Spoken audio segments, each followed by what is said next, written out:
والعاقبۃ للمتقین والصلاة والسلام علی اشرف الانبیاء والمرسلین اما بعد فاعوذ باللہ من الشیطان الرجیم بسم اللہ الرحمن الرحیم اللہم صلی علی سیدنا و مولانا محمد النبی الامی وعلی آلہ وصحبہ وبارک وسلم۔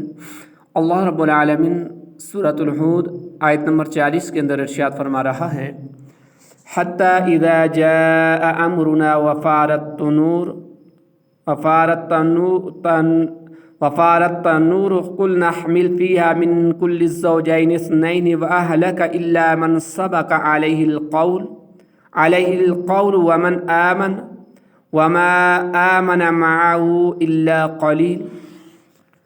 یہاں تک کہ جب ہمارا حکم آ گیا اور تنور ابلنے لگا تو ہم نے فرمایا ہر جنس میں سے نر اور مادہ کا ایک ایک جوڑا، اور جن پر عذاب کی بات پہلے طے ہو چکی ہے ان کے سوا اپنے گھر والوں کو اور اہل ایمان کو کشتی میں سوار کر لو، اور ان کے ساتھ تھوڑے لوگ ہی ایمان لائے تھے۔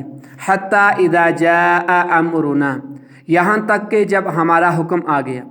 حضرت نوح علیہ السلام کشتی بنانے میں مصروف رہے یہاں تک کہ ان کی قوم پر عذاب نازل ہوا اور ان کی ہلاکت کا وقت آ گیا۔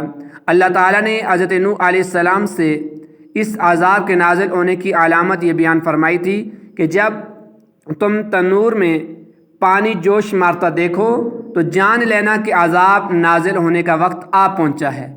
چنانچہ جب آپ علیہ السلام نے اس علامت کو ملاحظہ فرمایا تو اپنے ساتھیوں کے ساتھ کشتی میں سوار ہو گئے۔ بعض مفسرین کے نزدیک اس تنور سے روح زمین مراد ہے، اور ایک قول یہ ہے کہ اس سے یہی تنور مراد ہے جس میں روٹی پکائی جاتی ہے۔ من کل الزوجین اثنین، ہر جنس میں سے نر اور مادے کا ایک ایک جوڑا۔ جب تنور میں پانی نے جوش مارا تو اللہ تعالیٰ نے حضرت نوح علیہ السلام کو 3 طرح کی چیزیں کشتی میں سوار کرنے کا حکم ارشاد فرمایا۔ پہلی چیز، ہر جنس میں سے نر اور مادے کا ایک ایک جوڑا، اور دوسری چیز حضرت نوح علیہ السلام کے اہل خانہ، یہ کل 7 افراد تھے۔ حضرت نوح علیہ السلام، ان کے 3 بیٹے سام، حام اور یافز، اور ان کے اور 3 بیویاں جن پر پہلے بات طے ہو چکی ہے۔ ان سے مراد حضرت نوح علیہ السلام کی بیوی وائلہ ہے جو ایمان نہ لائی تھی، اور آپ علیہ السلام کا بیٹا کنان ہے۔ اللہ تعالیٰ نے ان کی ہلاکت کا بھی فیصلہ فرما دیا۔ اور تیسری، وہ لوگ جو حضرت نوح علیہ السلام پر ایمان لائے، یہ کل 80 افراد تھے۔ ان کی تعداد کے بارے میں اور بھی اقوال ہیں، اور صحیح تعداد اللہ تعالیٰ ہی جانتا ہے۔ تو بہرحال اس واقعے سے ہمیں درس اور عبرت کیا ملتی ہے کہ حضرت نوح علیہ السلام، ان کے 3 بیٹے آپ پر ایمان لائے، ایک بیٹا ایمان نہیں لایا۔ ان کی 3 بیویاں آپ پر ایمان لائی اور ایک بیوی آپ پر ایمان نہیں لائی، لیکن جس وقت عذاب آیا تو اس عذاب نے حضرت نوح علیہ السلام کے بیٹے کنان اور آپ کی بیوی وائلہ کو بھی اپنی گرفت میں لے لیا کہ وہ حق کے ساتھ وابستہ نہ ہوئیں۔ تو جو لوگ حق کے ساتھ وابستہ نہیں ہوتے، چاہے ان کا تعلق کسی ہی افراد سے کیوں نہ ہو، علماء، صلحاء، اولیاء کی طرف ان کی نسبت ہی کیوں نہ ہو، ان کے اہل خانہ سے ہی کیوں نہ ہو، جب اللہ رب العالمین کا عذاب آتا ہے، اگر وہ اللہ کی نافرمانیاں کرتے ہیں اور حدود اللہ کو کراس کرتے ہیں تو وہ عذاب انہیں بھی متوجہ ہوتا ہے۔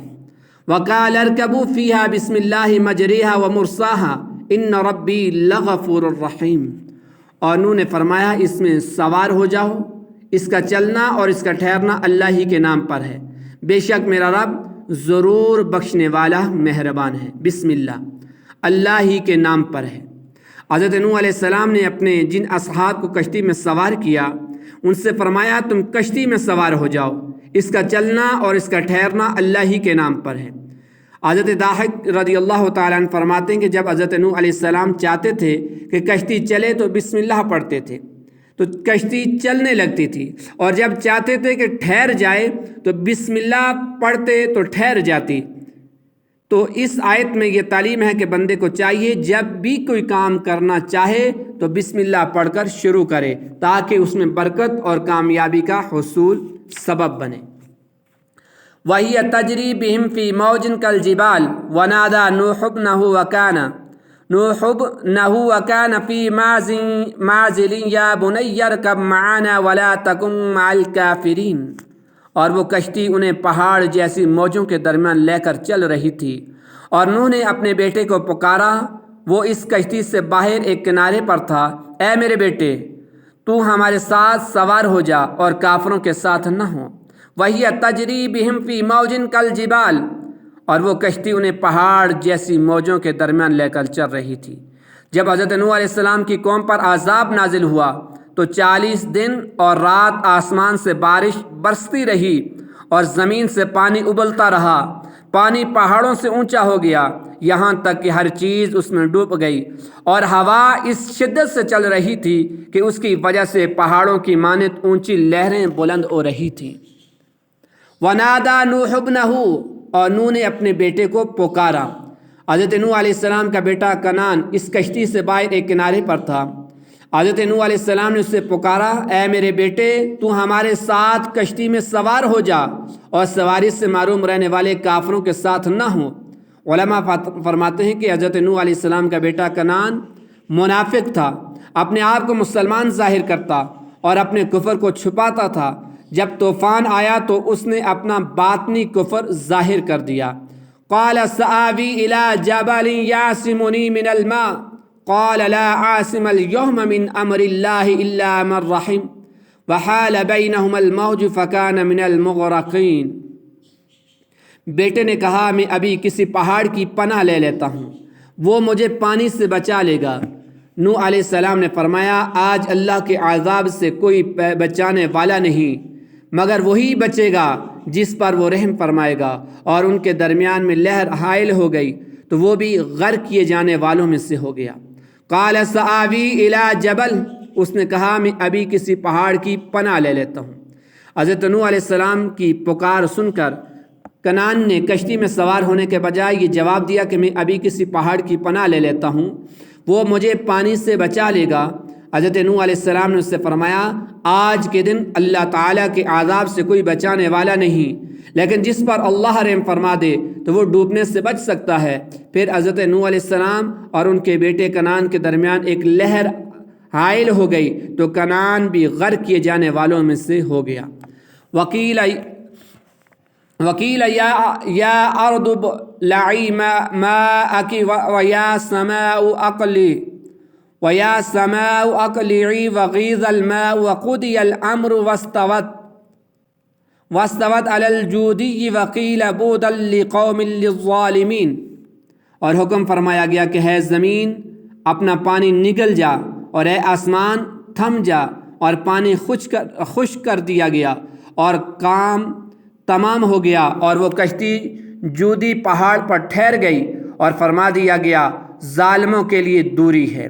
وقیلا، اور حکم فرمایا گیا جب طوفان اپنی انتہا پر پہنچ گیا اور اللہ تعالیٰ نے حضرت نوح علیہ السلام کی قوم کو غرق کر دیا تو اللہ تعالیٰ کی طرف سے زمین کو حکم فرما دیا گیا کہ ہے زمین اپنا پانی نگل جا، اور آسمان کو حکم فرمایا کہ آسمان تھم جا، پھر پانی خشک کر دیا گیا، اور حضرت نوح علیہ السلام کی قوم کی ہلاکت کا کام پورا ہو گیا۔